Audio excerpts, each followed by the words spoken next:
মুমিনগণ, বিশ্বাসীগণ, মুমিনদের নামই এই সূরাটি। আল্লাহু আকবার বলেন। মুমিন যারা, শপথ তারা। আল্লাহ পাক বলতেছেন, আমার সাথে পড়েন, আউযু বিল্লাহি মিনাশ শাইতানির রাজীম, বিসমিল্লাহির রাহমানির রাহিম, قد أفلح المؤمنون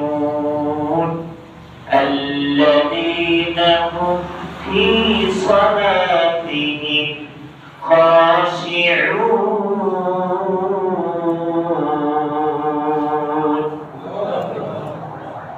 আল্লাহ রাব্বুল আলামিন সূরা মুমিনুনের প্রথমে বলেন, মুমিন তারা সকল যারা, মুমিন তারা সকল যারা, মুমিন তো তারাই যারা সফল হয়ে গেছে। সুবহানাল্লাহ।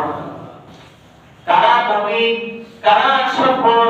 এবার আল্লাহ পাক একটা একটা করে বললেন, আল্লাযীনা হুম ফি সালাতিহিম খাশিউন, যারা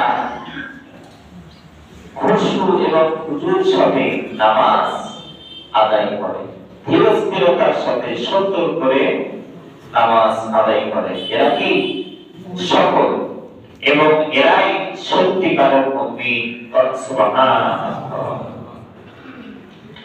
আল্লাহ রাব্বুল আলামিন নামাজের ব্যাপারে কোরআনে অসংখ্যবার তাকিদ দিয়েছেন।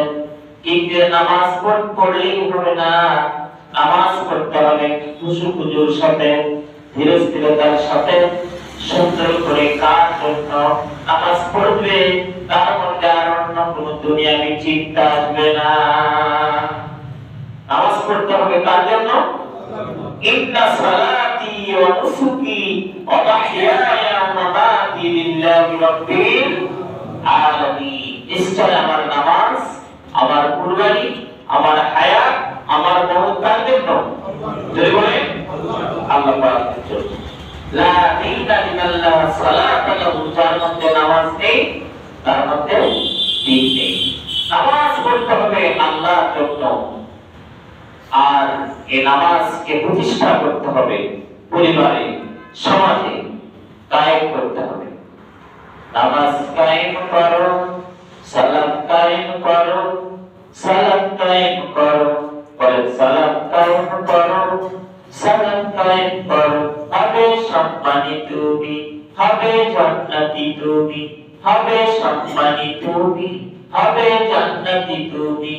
দিবে কাল হাসরে সে তোর ছায়া, আর সে আছি রব্বিয়াল আলা, রব্বিয়াল আসিম।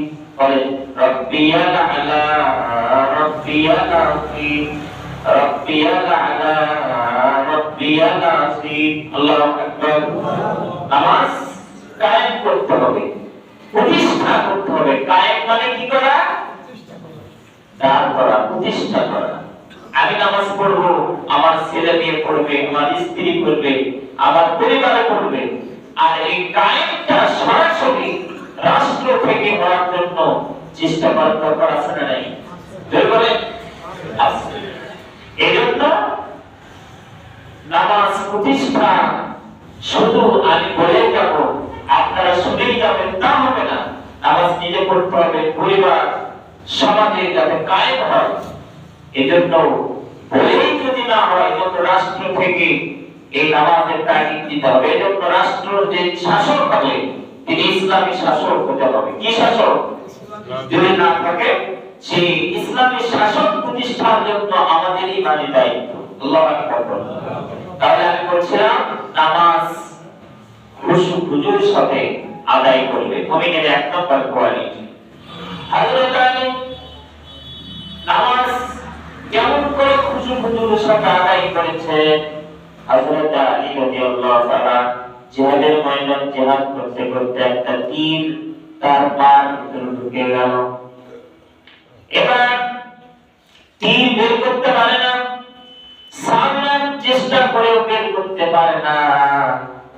এবার বিশ্বনবী সাহাবীকে ডাকলেন, ও আমার সাহাবীরা, হযরত আলীর পা থেকে তীর বের করা সম্ভব নয়। বিলাল কোথায় আসলে? বিলাল আযান দাও, একামত দাও, নামাজ শুরু হয়ে গেল। বিশ্বনবীর ইমামতিতে নামাজ হচ্ছে, পিছনে হযরত আলী রাদিয়াল্লাহু তাআলা আনহু নামাজে দাঁড়ায় গেলেন।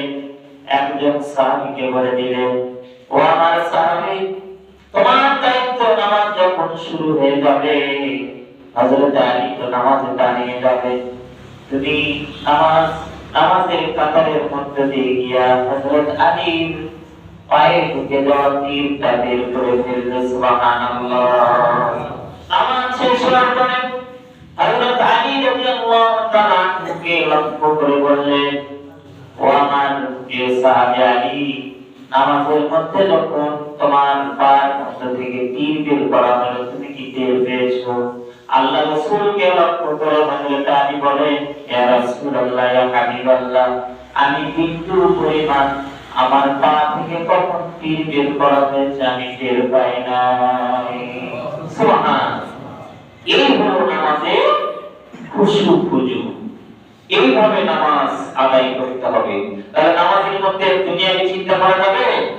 করা যাবে? রুকুতে যখন যাব মনে করব এটাই আমার জীবনের শেষ রুকু। সিজদাতে যখন উঠে পড়ব মনে করতে হবে এটাই আমার জীবনের শেষ সিজদা। আইয়া আবুদাল্লাহ কান্নাকা তারা ফাইন লাম তাকুন তারাহু ফাইন্নাকা ফাইন্নাহু তারা। বিশ্বনবী বলেন, যখন তুমি নামাজে দাঁড়িয়ে যাবে মনে করবে তুমি আল্লাহকে দেখছো, আর আল্লাহ তাআলা তোমাকে দেখছেন। যদিও তুমি আল্লাহকে দেখতে পাচ্ছ না, মনে করবে তোমার সিজদা আল্লাহ পাক উপস্থিত, তুমি আল্লাহ পাকের কুদরতি পার উপরে মাথা থেকে দিয়েছো, আল্লাহ তাআলা তোমাকে দেখছেন। সুবহানাল্লাহ। তাহলে নামাজ যখন আমি নামাজে দাঁড়িয়ে যাই, আমার ডানে বামে কে গেল আমি কি দেখতে পারবো? সামনে কে আছে দেখতে পারবো? আমার নজর হবে কোন জায়গায়? সিজদার জায়গায়। অনেক মুরব্বী এরকম আছে, দেখবেন 40 বছর হয়ে নামাজ পড়তেছে, 50 বছর নামাজ পড়তেছে, নামাজে দাঁড়িয়ে অন্যদিকে তাকায়। তবে আপনাদেরকে বলে নেই, অনেক মুরব্বী আছে আমাদের মসজিদে গেলে বোঝা যায়, অথচ নামাজ 40 বছর। নামাজ সুন্দর করতে হবে। জিহাদের ময়দানেও নামাজ, যেখানে আছি সেখানেই নামাজ, সবার আগে নামাজ। সবার আগে কি?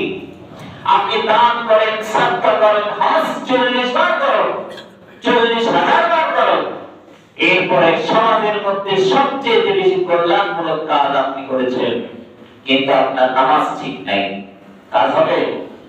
কোন আমল ঠিক হবে না। যত আপনি ভালো কাজ করেন না কেন, সবার আগে কি? আউয়ালু মা ইউহাসাবু বিহিল আবদু ইয়াওমাল কিয়ামাহ মিন আমালিহি সালাতুহু। হাসরের মাঠে সর্বপ্রথম বান্দার কাছ থেকে যে হিসাব নেওয়া হবে সেটা কি? নামাজ। বলেন তো কি বলেন? নামাজ।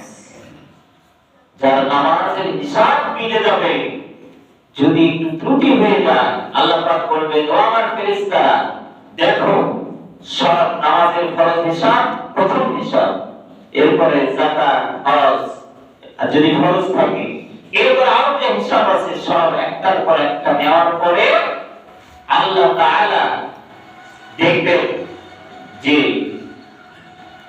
তারপরও ঘাটতি হয়ে গেল, তখন ফেরেশতাকে লক্ষ্য করে বলবে, দেখো আমার এই বান্দার মধ্যে কোনো নফল ইবাদত আছে কি নাই, যদি থাকে তাহলে ফরজের ঘাটতি এই নফল দিয়ে পূরণ করে দাও। সুবহানাল্লাহ। সবার আগে কি বলে? নামাজ। যেখানে আছেন ওখানেই নামাজ।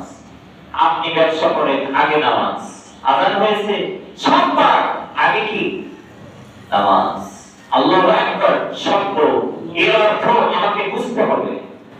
সোজা যখন নামাজ হচ্ছে, মসজিদে আযান, সবাই মসজিদের দিকে দৌড়ায়, একজন উল্টো দিকে দৌড়াচ্ছে, বেটা সবাই মসজিদে যায়, কোটি কোটি টাকার স্বর্ণের দোকান খোলা, মসজিদের দিকে ডাকছে আর তুই উল্টা দিকে দৌড়াচ্ছিস, বেটা তোর কাছে কোথায়? বলছে আমি বাংলাদেশি। বলে তো কি বাংলাদেশি? খুঁজে দেখেছে বাংলাদেশি সত্যি। সৌদি আরব সেখানে চুরি আছে, চোর চুরি করলে হাত কেটে দেওয়া বিধান আছে না নাই? পরিপূর্ণ কোরআনের বিধান চালু না থাকলে অনেকগুলো বিধান চালু আছে, তার মধ্যে একটা কি নামাজ। চোর চুরি করলে হাত কেটে দেওয়া হয়। যদি কোনো বেটা চোর চুরি করলে একবার হাত কেটে দেওয়া হয়, ওই বেটার সাথে কোনো বিয়ে দিয়ে দেবে? আর কেউ চুরি করবে? চুরিও করবে না। এই জন্য কোরআনের বিধানের দরকার আছে না নাই? সমাজে কোরআনের বিধানের দরকার আছে না নাই? আছে। এই সমাজ সংবিধানের পাশও বিধানটা চাই, চাই কি চাই না? চাই। এই জন্য এই কোরআন যাতে, কোরআন দিয়ে সমাজ পরিচালিত হয়, এই জন্য সংবিধান থেকে কোরআনের আইন পাস করতে হবে। এই জন্য শাসক দরকার ইসলামী শাসক, যে শাসক কোরআন দিয়ে দেশ পরিচালনা করবে। আগামীর দেশ হবে ইসলামের বাংলাদেশ, আগামীর দেশ হবে মুসলমানদের বাংলাদেশ, আগামীর দেশ হবে কোরআনের বাংলাদেশ। আল্লাহু আকবার। আল্লাহ পাক কবুল করুন। বলেন আমিন। একটা পয়েন্ট বললাম, বাকি সবগুলো আগামী জুমাতে বলা হবে ইনশাআল্লাহ। যারা সুন্নাত না পড়ছি তারা